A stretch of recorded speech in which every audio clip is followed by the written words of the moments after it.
propose un nouveau tutoriel sur EBP Pay 2015 sur la gestion des plannings.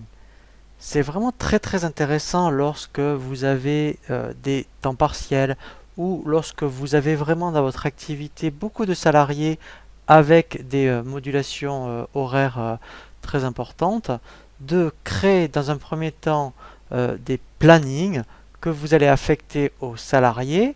Et ensuite, ce qui est intéressant, c'est que même, par exemple, nous, c'est ce qu'on va voir, hein, un planning 30 heures semaine, il suffit d'avoir un planning type, mais exceptionnellement, peut-être que pour certains salariés, qui ne vont peut-être pas faire 6 heures par jour, mais peut-être, admettons, plus d'heures le lundi, moins le mercredi, on peut personnaliser pour certains salariés le planning 130 heures. Ça veut dire qu'il n'est pas obligatoire de créer à chaque fois des plannings particuliers.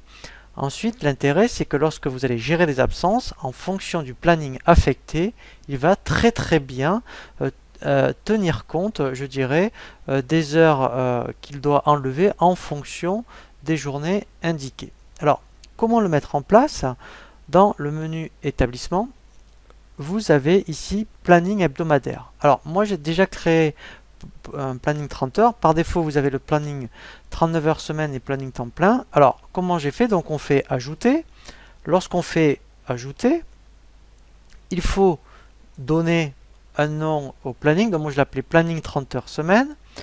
Et ici, tout simplement, vous allez double-cliquer sur chaque plage et vous indiquer le matin, l'amplitude horaire du matin et la plage horaire de l'après-midi. Donc là, vous faites ça pour le lundi jusqu'au vendredi, voire effectivement peut-être que, vous voyez ici, en fonction de votre activité, c'est l'inverse, peut-être qu'on travaille le samedi mais pas le lundi. Donc là, ça sera, vous mettrez en fait premier jour de repos dimanche, deuxième jour de repos lundi, et samedi sera disponible. Donc, quand vous allez activer pour chaque journée les plages horaires, lui ici, vous voyez, il va calculer un horaire journalier et le nombre d'heures par semaine. Une fois que vous avez donc terminé votre planning, donc on va l'affecter ensuite aux salariés.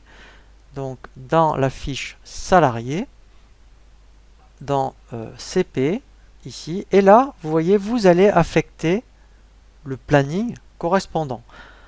Ce qui est intéressant, c'est que donc si effectivement, cette personne fait bien 30 heures semaine, mais ce n'est pas linéaire en fonction des journées, c'est-à-dire que peut-être elle travaille un peu plus le lundi et le mardi, et moins le mercredi, mais à la fin, ça fait quand même bien 30 heures semaine. Dans ce cas-là, vous cochez ici « Personnaliser le planning », vous faites « Éditer le planning personnalisé », voilà, je vais enregistrer sa fiche, et on va adapter, vous allez voir, son nombre d'heures.